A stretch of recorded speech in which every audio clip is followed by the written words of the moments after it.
네, 안녕하세요 여러분들 반갑습니다. 금융과 에너지 업종을 누구보다 쉽게 알려주는 데이안멘토 권혁철입니다. 오늘 맥쿼리 인프라라는 기업 리뷰해보도록 할 텐데요. 일단 오늘 제가 말씀드릴 내용은 이 가장 안정적인 배당을 주는 성장주이다라는 주제로, 사실 이 맥쿼리 인프라 같은 경우 국내 인프라 자산에 투자하는 상장 펀드이죠. 그렇기 때문에 지금 펀드이기 때문에 배당을 좀 안정적으로 주고 있다라고 볼 수가 있을 것 같습니다. 그리고 맥쿼리 인프라 같은 경우 SOC 관련 투자이기 때문에 정부의 스탠스, 그러니까 정책 방향성에 대해서 상당히 중요한데요. 그래서 오늘 이러한 부분 말씀을 드리도록 하고 천천히 얘기 나눠보도록 하겠는데요. 먼저 시작하기 전에 저희 데이업 채널에 오시면은 모든 종목들을 커버해드리고 있으니까 찾아주시면 정말 감사하겠고, 제 영상도 끝까지 지켜봐 주시면서 댓글로 궁금하신 것들 남겨주시면 다음 영상에서 말씀을 드리도록 하겠습니다. 그럼 맥쿼리 인프라 바로 보도록 할게요. 일단 맥쿼리 인프라 같은 경우 민간 투자법에 따라서 이 사회 기반 시설 SOC죠. SOC를 자산으로 구성을 하면서 인프라 펀드인데요. 2002년 12월에 설립된 아시아 최대 상장 인프라 펀드예요.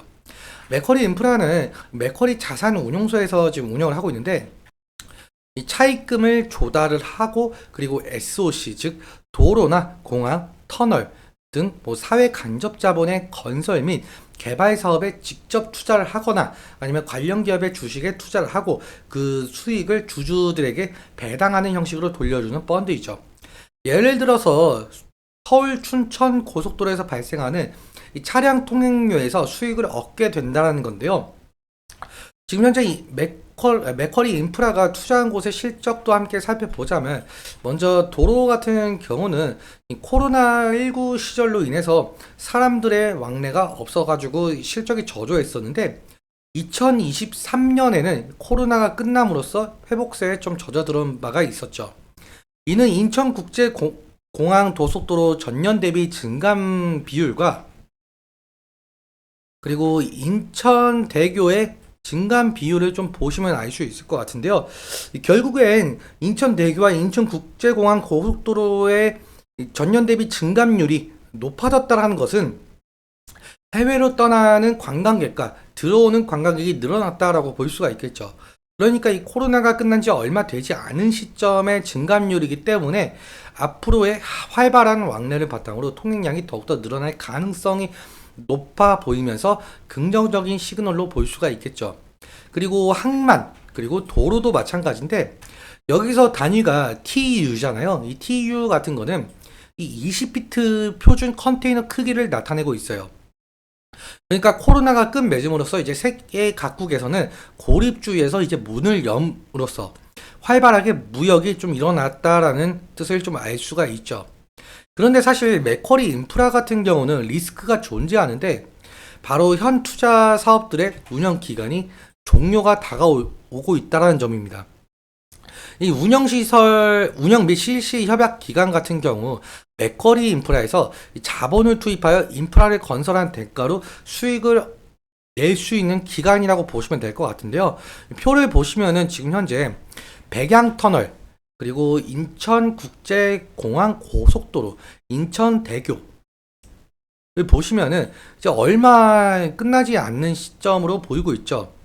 종료가 얼마 남지 않았는데, 해당 사업의 종료 이후에 발생하는 매출 감소를 다른 사업에서 메꾸지 못한다라고 한다면 주가 성장 및 배당 지급에 악영향을 끼칠 가능성이 높아 보이고 있어요. 그렇기 때문에 맥쿼리 인프라는 향후 정부의 정책 방향성과 상당히 중요한데, 인프라라는 것은 결국엔 국토 개발이죠.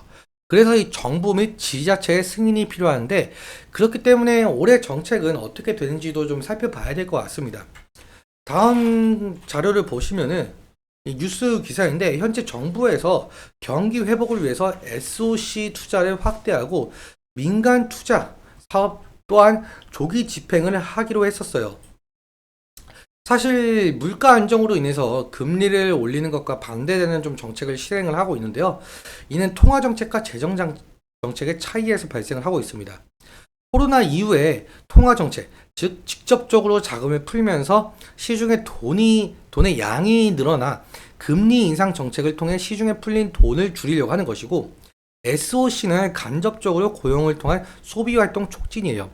SOC 건설로 인해서 현재 부동산 PF 사태가 있잖아요. 그러니까 이 작은 유동성이 어려운 건설사들의 회복을 노리고 근로자들의 고용률 창출 및 소비 촉진을 노리는 것이죠. 현재 정부에서 경기 활성화를 위해서 이 SOC 투자를 확대하는 만큼 맥쿼리 인프라도 이 사업 종료 이후에 다른 사업성을 좀 찾을 가능성이 있다라는 거죠. 여기서 한 가지 더 장점이 있는데 맥쿼리 인프라 같은 경우 배당금과 그리고 주가가 오르면 차익 실현으로 수익을 볼 수가 있다라는 점에서 두 마리 토끼를 한 번에 잡는다라고 표현이 가능하죠. 그러면은 이 수급적인 측면과 그리고 이 주가에 대해서 좀 살펴보도록 할게요. 맥쿼리 인프라 같은 경우 작년 9월쯤부터 해서 이 상승 추세를 좀 타고 있는 모습을 보여주고 있는데 일단 120일 이평선을 좀 지속적으로 지지해 주면서 상승 중에 있죠. 그래서 지지라인 같은 경우 120일 이평선 부근이 될 가능성이 높겠고요. 만약에 이 120일 이평선을 이탈을 하게 된다고 한다면 다음 지지라인 같은 경우 241선 부근까지는 볼 수가 있을 것 같습니다. 만약에 241선 부근까지 이탈을 하게 된다고 한다면 리스크적인 측면에서 관리는 필요할 것으로 보이고 있고 수급적인 측면도 함께 보자면 지금 맥쿼리 인프라가 작년 8월 18일부터 상승을 했었죠.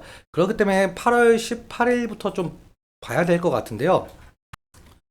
지금 투자자별 매매 동향을 보시면 작년 8월 18일 이후로 개인의 780만 주 정도 매수 중에 있고 외국인 같은 경우 지속적인 매도가 나오고 있어요. 거의 800만 주 정도 나오고 있고 그리고 기관 같은 경우 50만 주 정도 매수 중에 있죠. 사실 이 개인의 매수세가 상당 부분 세고 외국인이 좀 매도세가 강하다 보니까 외국인이 매도세에서 매수세로 돌아가게 된다고 한다면 맥쿼리 인프라의 주가에 긍정적인 영향을 끼칠 가능성이 높겠죠. 그리고 기관 같은 경우는 금융투자에서 790만 주 정도 매수 중에 있고 연기금에서 900만 주가 매도 중에 있는데 사실상 연기금에서 이렇게 매도 중에 있다라는 것은 좀 어불성설인 것으로 보이고 있죠. 사실상 맥쿼리 인프라는 SOC에 투자를 하는 기업이기 때문에 이 연기금은 또 우리나라의 이 기금을 운영을 하는 정부의 지자체잖아요. 그러다 보니까 이 조금 또 아쉬운 부분이 있다라고 볼 수가 있을 것 같아요. 아무튼 연기금에서 매수세가 좀 돌아와 준다고 한다면은 좀 긍정적인 영향이 끼칠 가능성이 또 있고 금융투자에서 만약에 매도세가 나온다고 한다면 부정적인 영향을 끼칠 가능성도 있겠죠. 그래서 이 금융투자와 연기금의 수급 어떻게 방향성이 나오고 있는지 좀 자세하게 살펴보는 것이 맥쿼리 인프라의 투자 포인트가 될 것 같습니다. 오늘은 여기까지 말씀을 드리면서 오늘 내용 여러분께 도움이 되셨다면 구독과 좋아요 부탁드리고 그리고 말씀드린 내용과 차트적인 부분에 대해서는 제 개인적인 견해가 있을 수밖에 없기 때문에 여러분들의 주관적인 견해와 함께 투자를 현명한 선택하셨으면 좋겠습니다. 오늘도 시청해주셔서 감사하고 지금까지 멘토 권혁철이었습니다. 감사합니다.